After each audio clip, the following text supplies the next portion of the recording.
Hello everyone, আমি সুস্মিতা। আমার একটি নতুন ব্লগে তোমাদের অনেক স্বাগত, অনেক ভালোবাসা। আজকের দিনটা আমাদের কাছে খুব স্পেশাল, কারণ আজকে হচ্ছে আমাদের বিবাহবার্ষিকী 1 জুলাই। 3 বছর আগে এই দিনেই আমরা বিবাহ বন্ধনে আবদ্ধ হয়েছিলাম।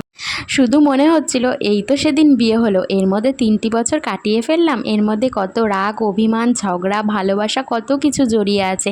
আর এই 3টি বছরে ভগবান আমার কোল আলো করে একটা সন্তান উপহার দিয়েছে আমাকে, যাকে নিয়ে আমার কখন যে সকাল থেকে রাত পার হয়ে যায় আমি বুঝতেই পারি না। এই হলো সেই সন্তান, যার মুখ দেখলে আমার পৃথিবীর সব কষ্ট আমি ভুলে যেতে পারি, সব দুঃখ যন্ত্রণা এক নিমেষে ভুলে যেতে পারি। তো দেখো, এইখানে কথা বলতে বলতে আমরা আমাদের গন্তব্যে চলে এসেছি। আমরা এসেছিলাম কল্যাণী ঢাকেশ্বরীতে। যদিও আমি এটা প্রথমবার এসেছিলাম, আর আমার বরমশাই নিয়ে দ্বিতীয়বার আসছে। মানে এর আগে ও ওর বন্ধু বান্ধবদের সঙ্গে এসেছিল। তো কথা বলতে বলতে তো আমরা এখানে বসেও পড়েছি। আর দেখো, আমার ছেলে আমাদের কাছে বসেনি, ও কাদের কাছে বসেছে জানো? দেখো, ওর জ্যা, মানে ও দুজনকেই না জ্যা বলে ডাকে। আমার ভাসুর যা, দুজনকেই ও জ্যা বলে ডাকে। তো ও ডিসাইড করেছে আজকে ও ওর জ্যায়ের কাছে বসবে, মানে ওদের মাঝখানে গিয়ে বসবে, ওদের কাবাবে হাড্ডি হবে আজকে। তো ওখানেই বসবে, আমাদের কাছে ও আসবেও না, বসবেও না। আর সারা রাস্তা আস্তে আস্তে ও শুধু ওর জ্যাকেই দেখতে দেখতে আসবে, ও জ্যায়ের পাশে বসবে। তো কথা বলতে বলতে পটিয়ে পাটিয়ে ওকে আমাদের কাছে নিয়ে এসেছি। আর দেখো, কথা বলতে বলতে আমাদের স্টার্টার চলে এসেছে। প্রথমেই নিয়েছিলাম আমরা ফিশ ফিঙ্গার, যেটা খেতে অসাধারণ ছিল। আর এটা একটু ঝাল ঝাল ছিল, তো আর একটু ক্রিস্পি ছিল, তো সেই জন্য তোজোকে এটা বেশি দিইনি, একটুখানি জাস্ট দিয়েছি। আর মুখে দিতেই ও বলে উঠেছে ঝাল, মানে ওর এটা ঝাল লেগেছে, তো সেই জন্য আর দিইনি, এটা স্কিপ করে গেছি। তো তারপরের আইটেম চলে এসেছে। দেখো, এখানে বাসন্তী পোলাও আর চিকেনের এটা কোনো একটা আইটেম হবে, আমি ঠিক এটার নাম জানি না। তো এটা এখন আমরা চটপট খেয়ে ফেলবো। আর তোজোকে এই পোলাওটা আমরা একটু একটু করে দিয়েছি, মানে আমরা না, আমি একটু একটু করে দিয়েছি, যাতে একটু মিষ্টি মিষ্টি ওর ভালো লাগবে। আর একদমই মাংসটা ওকে দিইনি, কারণ মাংসটা একটু ঝাল ছিল। আর দেখো, ওর বাবার হাতে খাবে না, খাবে হচ্ছে আমার হাতে। তো সেই জন্য আমাকে এখন মোবাইলটা অফ করে দিতে হবে, আর আমার ছেলেকে আমাকে খাওয়াতে হবে। তো দেখো, খেতে খেতে ও আবার চলে গেছে ওর জ্যায়ের কাছে। আর সারাক্ষণ তো দুষ্টুমি বদমাইশি লেগেই আছে, এই নিয়েই তো আমাদের সময় কেটে যায়। তো কথা বলতে বলতে আমাদের খাওয়া দাওয়া তো কমপ্লিট হয়ে গেল, এবার বাড়ি যাওয়ার পালা। তো দেখো, এইবার একটা মজার ঘটনা তোমাদের সঙ্গে শেয়ার করি। তোমরা কে কে রেস্টুরেন্টে গিয়ে ওই লাস্টে মৌরি, তারপরে কাটা মিষ্টি এগুলো যখন দেয়, তোমরা কে কে খেতে ভালোবাসো জানো তো? আমার না সব থেকে ভালো লাগে হচ্ছে কাটা মিষ্টিটা খেতে, আর মৌরি খেতে আমার একদম ভালো লাগে না। আর আমার বর জানো কি করেছে? এই দেখো, টিস্যুটা নিয়েছে, তো এর মধ্যে না মৌরি আর কাটা মিষ্টি যতটা পেরেছে মানে ভরেছে, ভরে এবার বাইরে গিয়ে খাবে। এই দুষ্টুমিগুলো তোমরা কে কে করো? তোমরা প্লিজ কমেন্ট করে জানিও। আসলে জীবন হচ্ছে একটুখানি, এইটুখানি জীবনের মধ্যে আমরা যদি একটু আনন্দ মজা না করতে পারি, তাহলে এই জীবনটা কাটানোর কি মানে, তাই না? তো দেখো, এইখানে আমরা বলতে বলতে বাইরেও বেরিয়ে গেছি। এইবার হচ্ছে আমাদের ফটো তোলার পালা। মানে ভেতরে তো আর সেরকম আমরা ফটো তুলতে পারিনি, এবার বাইরে সবার সাথে সবাই ফটো তুলবো। আর এই দেখো, দুষ্টুমি করে এসে এখানে আমাকে আবার দেখাচ্ছে যে দেখো আমি কি করেছি, আর আমাকেও বলছে খেতে। মানে নিজেও দোষ করবে আর আমাকেও দোষের ভাগিদার হতে হবে। আর আমার ছেলেকে দেখো, আজকে পুরো ও আমাদেরকে ভুলেই গেছে, আজকে শুধু ওর জ্যা আর জ্যা, আর কেউ না। তো আমরা তো এখন একটু ফটো সেশন করে নেব।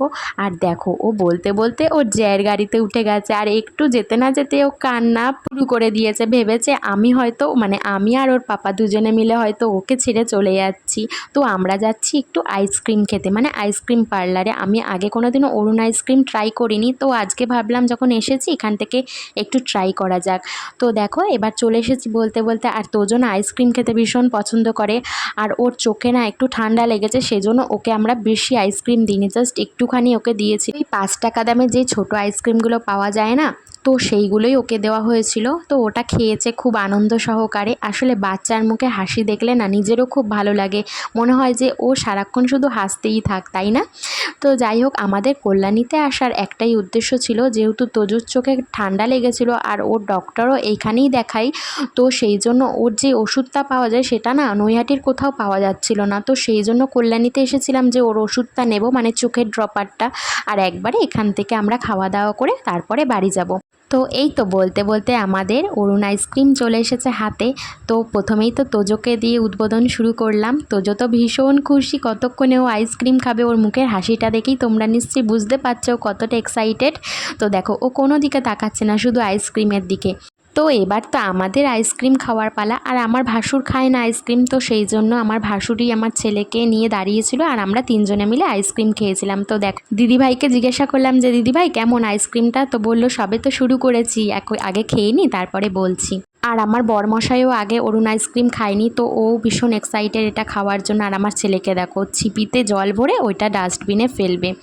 তো আমরা তো একটা আইসক্রিম ট্রাই করেই ফেলেছিলাম, ওটা বেশ সুন্দর ছিল।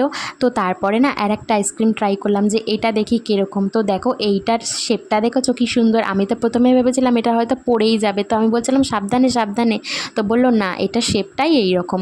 তো দেখো এই আইসক্রিমটা ওই আগের আইসক্রিমের থেকে আমাদের আরও বেশি ভালো লেগেছে, আর এটার দামটা আগেরটার থেকে আরও মানে কম। তো এই আইসক্রিমকে একটাই মন্তব্য করার আছে যে সেটা হলো দামে কম মানে ভালো, ওই কাকুলি ফার্নিচার। তো এবার তো আমাদের বাড়ি যাওয়ার পালা। আর আমাদের বাড়ি আসার পথে না হালকা ঝিরিঝিরি বৃষ্টি শুরু হয়ে গেছিলো। আর আমার ছেলে তো জয়ের সাথেই যাবে, তো কিছুক্ষণ মানে বসে তারপরে উঠে গেছে। ওর কী মনে হয়েছে ও দাঁড়িয়ে দাঁড়িয়ে যাবে, আর ও দাঁড়িয়ে দাঁড়িয়ে গেলে তো সেটা সম্ভব নয়, কারণ দিদিভাই ওরকমভাবে ধরে বসে থাকতে পারবে না। তো তারপরে আমাদের গাড়িতে নিয়ে ওকে মাথায় ভালো করে রুমাল দিয়ে ঢেকে ওকে বাড়িতে নিয়ে এসেছে, ও একটুকুও ভেজেনি। তো দেখো বাড়ি এসে এখন ছেলেকে খাওয়াবো। আর ভাতটা আমি সন্ধ্যাবেলায় করে তারপরেই বেরিয়েছিলাম। তো এইভাবেই তো আমাদের বিবাহবার্ষিকীর দিনটা খুব ভালোভাবে কাটলো। আর তোমাদের এই ভিডিওটা কেমন লাগলো অবশ্যই কমেন্ট করে জানিও। ততক্ষণের জন্য টাটা, সবাই ভালো থেকো। আর আমার ভিডিওটা ভালো লাগলে একটা লাইক, কমেন্ট আর সাবস্ক্রাইব করে দিও। ততক্ষণের জন্য টাটা।